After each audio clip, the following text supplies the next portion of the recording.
Now available in paperback and Kindle Unlimited, The Man Crisis. Learn why so many men are struggling to find their way in an increasingly gynocentric world in The Man Crisis. Get your copy of The Man Crisis in paperback and Kindle Unlimited today. This weekend, Billy Dee Williams decided to come out as gender fluid. And when I take a critical examination of Billy Dee Williams coming out as gender fluid, I see a revelation that is extremely suspect. And the reason why I say that Billy Dee Williams coming out as gender fluid is suspect is because I know the entertainment industry and I know a marketing stunt when I see one. And it's very eerie that Billy Dee Williams decides to come out as gender fluid just a few weeks before Star Wars The Rise of Skywalker is supposed to open at the box office. And it also is eerie that Orlando Calrissian, who Billy Dee Williams is playing in Star Wars The Rise of Skywalker, was revealed to be a pansexual in Solo, a Star Wars story, a movie that flopped at the box office. So when I take a critical examination of this revelation, it ties right in with the opening of this Star Wars The Rise of Skywalker. And the Star Wars The Rise of Skywalker looks like a movie that is being designed to take another shot at heterosexual black men. Now, the first shot this movie took at heterosexual black men was with the bumbling, stumbling Finn character that was featured in The Force Awakens and The Last Jedi. And instead of giving us a rich and complex multidimensional black man with Finn, instead they gave us a bumbling, stumbling, asexual idiot and a janitor, basically a passive-aggressive swipe at black men in both of those films by saying, yes, we gave you passively a black character, but aggressively they made no efforts to make him a competent and capable character in the story. And that same pattern of racism goes on in Solo, a Star Wars story, where passively, yes, they brought Lando into the movie, but then they decided to make him a pansexual deviant by suggesting that he had a sexual relationship with one of the robots on his ship. Now, the other thing with this revelation, again, it ties into racism, is that this whole attempt to talk about gender fluidity is another swipe at black manhood and another swipe at black masculinity. Because Billy Dee Williams in the 1970s with films like Mahogany and Lady Sings the Blues was considered to be one of the icons of black masculinity and black heterosexual manhood, being the ultimate image of a black man who was considered to be smooth and charming. And by having him make this revelation passively, they want to make it where he was supposedly part of this whole idea of gender fluidity, but aggressively, it's yet another shot at heterosexual black manhood and another shot at heterosexual black masculinity by saying that black men are so dumb that they wouldn't even know what a black man who was considered gender fluid to even look like. So that's another shot at black heterosexual black men.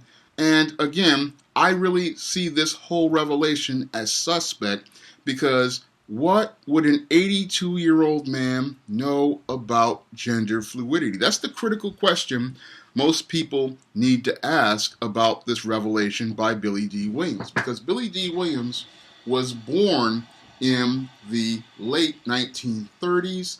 And if he's born in the late 1930s and is 82 right now, in that era, there were only considered to be two genders. So how could he know about gender fluidity, which was a concept and a construct created in the 2010s?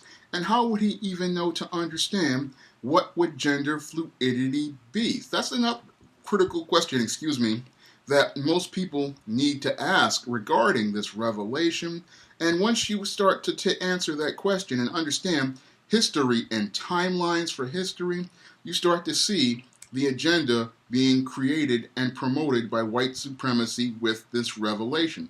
Because the white supremacists in Hollywood, what they want to do is tear down the image of a heterosexual black man, and they want to promote that their gay agenda for black men and their agenda to effeminize black men with this whole gender fluidity revelation with an 82-year-old man.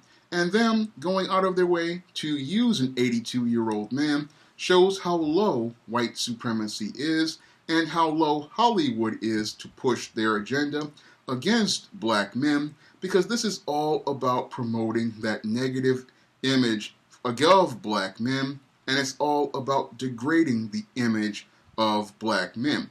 And to again use an 82-year-old man to do this, just like they did with Alicia Keys' son with the rainbow nail polish, is just shows how low white supremacy will go to destroy the black male heterosexual image and make efforts to try to emasculate and effeminize the black man. Because what they want to do with each of these revelations is further devalue the image of a heterosexual black man, devalue heterosexual black masculinity, and devalue heterosexual black manhood, because they don't want us to see heterosexual black men as men, and they don't want us to see heterosexual black manhood as an image out there for young boys to look up to.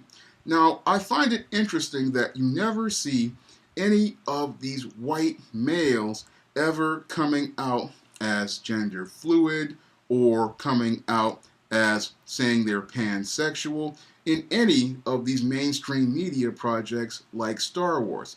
It is always a black male who is being used as the person to go out here and make this revelation as being part of the LGBTQ community, and it's always a black male always being promoted as this image out here. I mean, I never see any of these white males being promoted as this, none of these Hispanic males being promoted as this, none of these Asian males promoted as this, but it's always a black male always being promoted as this face for these revelations. And everybody should really take a look at that and see how suspect it is, because to take an 82-year-old man who does know nothing about what gender fluid means at this point, that's so suspect to me that it's not funny. And I look at that revelation, and I can clearly see the marketing stunt here, and I can see the passive-aggressive racism being directed at heterosexual black men, and the passive-aggressive stunt being promoted as to promoting the degradation and emasculation of the heterosexual black male image. Because to take one of the heterosexual black male icons like Billy Dee Williams and then have him come out and make this revelation, this is all about destroying the image of heterosexual black manhood, heterosexual black masculinity, and promoting an agenda to promote these agendas that are designed to make it where black boys become confused about things like their gender and their sexual identity, and promote all sorts of ideas that just are just out there. And that's what this is all about. And Madison Avenue and Hollywood have been doing everything in their power to emasculate and degrade the heterosexual black male, from putting black men in dresses in practically all the movies, or making characters like Mr. Terrific who were heterosexual homosexual, or making characters like Chuck Clayton on Riverdale a black brute, or going out of their way to find some way to always deal with black male sexuality because they are insecure about black male sexuality, so they want to try to find a way to destroy black male sexuality. And with this effort to destroy one of our black male icons of black male sexuality, again, to go after an 82-year-old man shows how low Hollywood will go in their efforts to try to promote the destruction of the heterosexual black man. If you'd like to see me make more videos like this, you can donate to my Patreon, my PayPal, or my Cash App by clicking the link in the description box. And if you want to learn more about the war on men, you can pick up my book, The Man Crisis, on Amazon.com in paperback, Kindle format, Smashwords, and the iBookstore. That's all I have to say for this video. You can comment, rate, and subscribe. Now available in paperback and e-readers, Spellbound, A Darker Shade of Black. Get your copy today at your favorite online bookseller.